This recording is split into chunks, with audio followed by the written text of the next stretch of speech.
நகரங்களில் வசிப்போர் இழப்பதும் பெறுவதும் என்ன, அடுத்த தலைமுறைக்கு நகர வாழ்க்கை எப்படி இருக்கும் என்பது குறித்து சென்னை பகுதி மக்கள் தெரிவித்த கருத்துக்களை பார்க்கலாம்.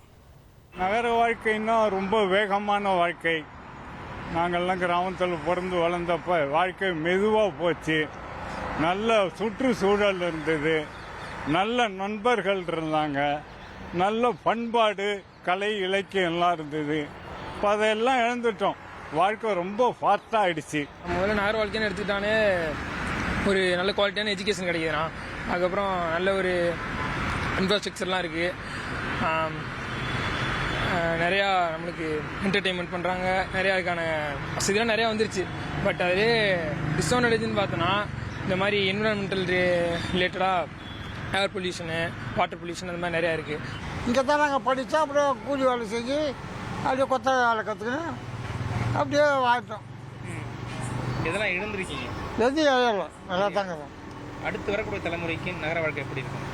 அவங்க நம்மளை போய் இருந்தால் நல்லா இருக்கும். அவங்க வீட்டில் போனால் நம்ம என்ன பண்ண முடியும்? எங்கள் நகர வாழ்க்கைன்னு பார்க்கும்போது நாங்கள் இங்கே பக்கத்தில் ஆறு ஓடுது.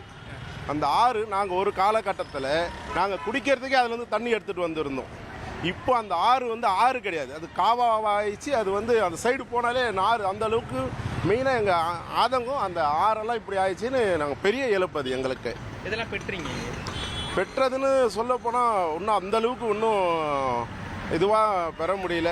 நகரத்தில் வசிக்கக்கூடியவர்கள் இழப்பதும் பெறுவதும் எதை, அது மட்டும் இல்லாமல் அடுத்து வரக்கூடிய தலைமுறைகளுக்கு நகர வாழ்க்கை எப்படி இருக்கும் என்பதை சென்னை சாலிகிராமம் மற்றும் சேப்பாக்கம் பகுதியில் வசிப்பவர்கள் தெரிவித்தார்கள். அந்த கருத்தை தான் தற்பொழுது நாம் பார்த்தோம்.